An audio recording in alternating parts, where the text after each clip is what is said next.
ఈ వీడియోలో మనం కొన్ని ఉదాహరణ సంఖ్యలు తీసుకొని అవి 2, 3, 4, 5, 6, 9 మరియు 10లతో భాగించబడతాయా లేదా అనే విషయాన్ని సులభమైన భాజనీయ సూత్రాల సహాయంతో ఎలా త్వరగా గుర్తించాలో తెలుసుకుందాం. భాజనీయతా సూత్రాలు ఉదాహరణలు: డివిజిబిలిటీ టెస్ట్ ఫర్ 2, 3, 4, 5, 6, 9 మరియు 10. ఒక సంఖ్యను భాగించకుండా కేవలం అంకెలను పరిశీలించడం ద్వారా అది 2తోనో, 5తోనో, 9తోనో, 10తోనో భాగించబడుతుందా లేదా అని ఎలా నిర్ణయించాలో కొన్ని ఉదాహరణల ద్వారా తెలుసుకుందాం. మనము ఇక్కడ 3 ఉదాహరణ సంఖ్యలు తీసుకుందాం. మొదటగా 27,99,588, తర్వాత 5,670 మరియు మూడో ఉదాహరణగా 1,0765. ఇవి చూస్తే కొంచెం పెద్ద సంఖ్యలు. ఈ సంఖ్యలను మనం 2, 3, 4 ఇలా ఇటువంటి సంఖ్యలతో భాగించకుండా అవి ఆ సంఖ్యలతో నిశ్శేషంగా భాగించబడతాయా లేదో భాజనీయ సూత్రాల ద్వారా తెలుసుకోవచ్చు.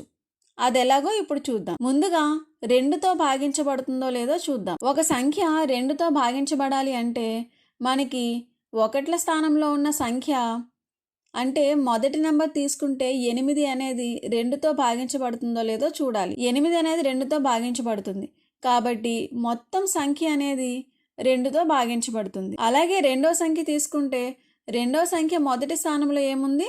0 ఉంది. ఈ 0ని కూడా 2తో భాగించబడుతుంది అని తీసుకుంటే మొత్తం సంఖ్య 5,670 కూడా 2తో భాగించబడుతుంది. తర్వాత మూడో సంఖ్య తీసుకుంటే 1ల స్థానంలో ఏముంది? 5 ఉంది. ఈ 5 అనేది 2తో భాగించబడదు కాబట్టి మొత్తం సంఖ్య కూడా 2తో భాగించబడదు. ఈ 2 యొక్క భాజనీయ సూత్రం ఇంకో విధంగా కూడా చెప్పుకోవచ్చు. ఒక సంఖ్య యొక్క 1ల స్థానంలో ఉన్న అంకె మనకి 0, 2, 4, 6 లేదా 8 ఇలా ఈ 5 అంకెల్లో ఏ అంకె ఉన్నా ఆ మొత్తం సంఖ్య 2తో భాగించబడుతుంది. ఈ విధంగా చూసుకున్న మనకి మొదటి ఉదాహరణలో 1ల స్థానంలో ఏముంది? 8 కాబట్టి ఇది 2తో భాగించబడుతుంది. రెండో ఉదాహరణ కూడా చూసుకుంటే 1ల స్థానంలో ఏముంది? 0 కాబట్టి ఇది కూడా 2తో భాగించబడుతుంది.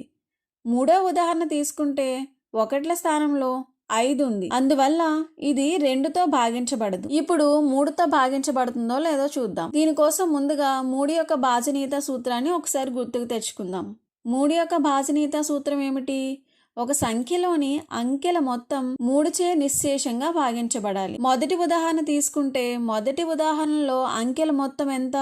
2 + 7 + 9 + 9 + 5 + 8 + 8 అంటే మొత్తం మనకి 48గా వచ్చింది.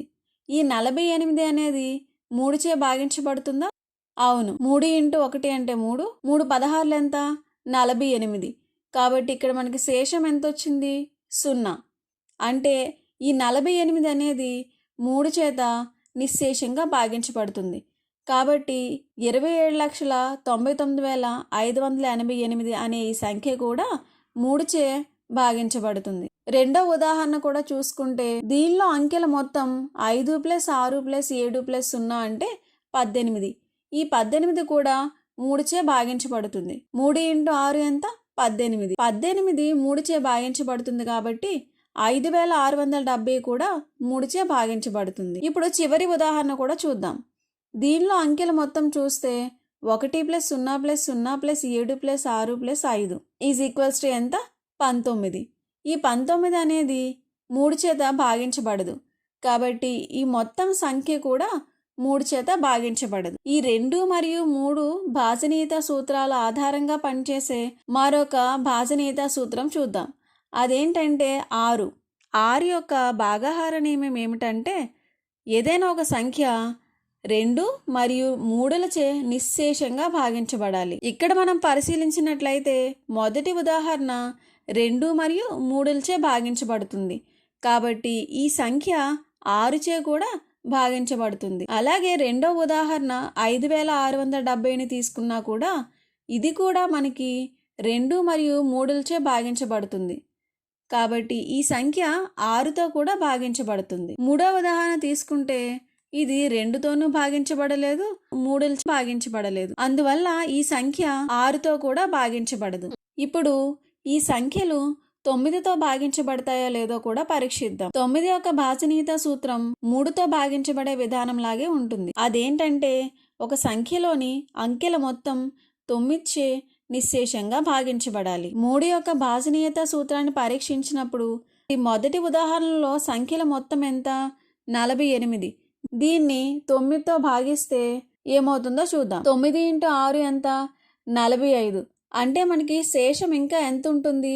48 - 45 అంటే 3. ఈ 3 అనేది 0కి సమానం కాదు. అంటే 48 అనేది 9చే నిశ్శేషంగా భాగించబడదు. అందువల్ల ఈ సంఖ్య 9చే భాగించబడదు. ఇప్పుడు రెండవ ఉదాహరణ తీసుకొని దాని మొత్తం చూస్తే 18. 18/9 అంటే 9 2 18 కాబట్టి శేషం ఎంత వస్తుంది? 0. దీనిలో ఏమైంది? ఈ సంఖ్యలోని అంకెల మొత్తం 9చే నిశ్శేషంగా భాగించబడి శేషం 0 వచ్చింది. కాబట్టి ఈ సంఖ్య 9చే భాగించబడుతుంది. మూడో సంఖ్యలోని అంకెల మొత్తం చూస్తే 19 ఈజ్ డివైడెడ్ బై 9. 9 × 2 అంటే 18 కాబట్టి శేషం మనకి 1 వచ్చింది. ఈ 1 అనేది 0కి సమానం కాదు. 9చే అంకెల మొత్తం అనేది నిశ్శేషంగా భాగించబడట్లేదు. అందువల్ల ఈ సంఖ్య 9చే భాగించబడదు. తర్వాత భాజనీయత సూత్రం ఏంటో చూద్దాం. అది 4. ఏదైనా ఒక సంఖ్య 4తో భాగించబడాలి అంటే ఆ సంఖ్య యొక్క చివరి 2 అంకెలు 4చే నిశ్శేషంగా భాగించబడాలి. దీనికోసం మనం మొదటి ఉదాహరణ చూద్దాం. ఈ సంఖ్యలో చివరి 2 అంకెలు ఏమిటి? 88. ఈ 88 అనేది 4చే భాగించబడుతుంది. 4 × 2 8, 4 × 2 8.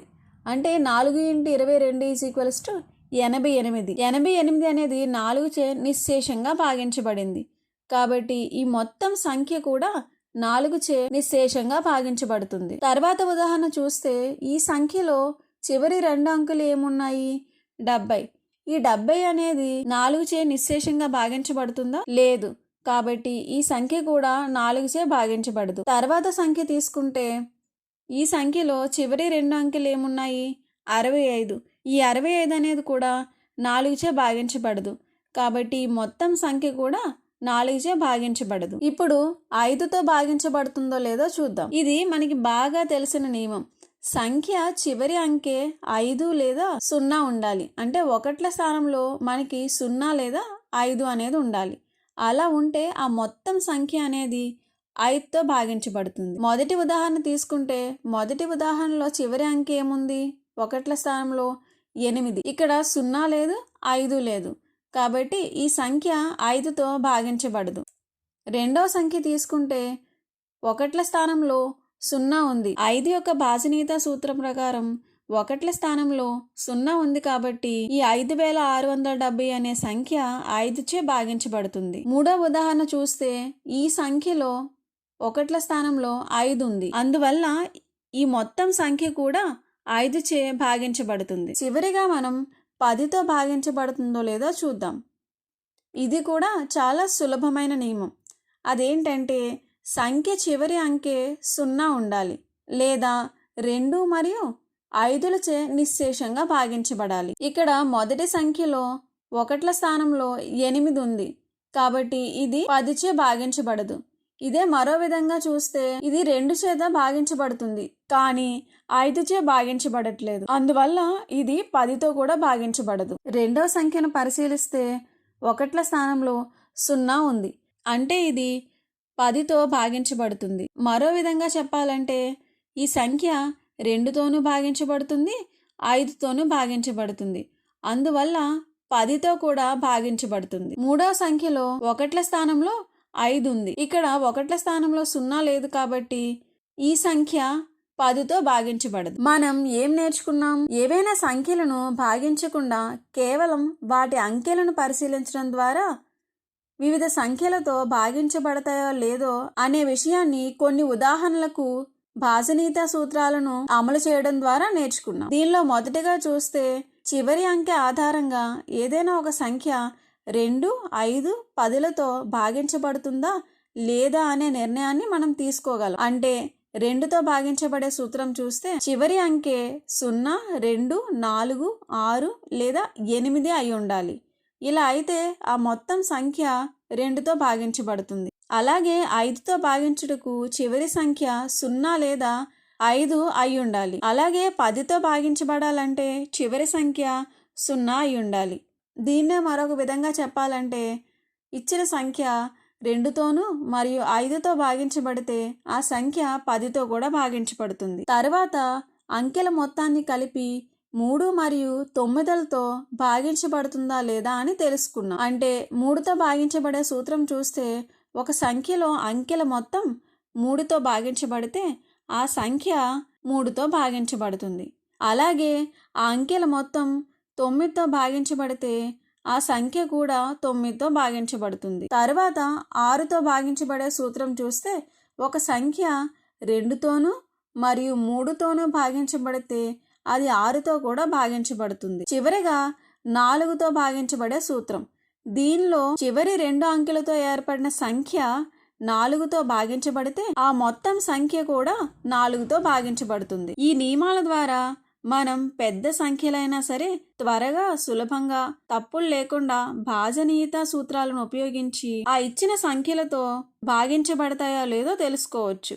ఇవి గణితంలో సమయాన్ని ఆదా చేస్తాయి మరియు సంఖ్యలను సులభంగా పరిష్కరించడానికి సహాయపడతాయి.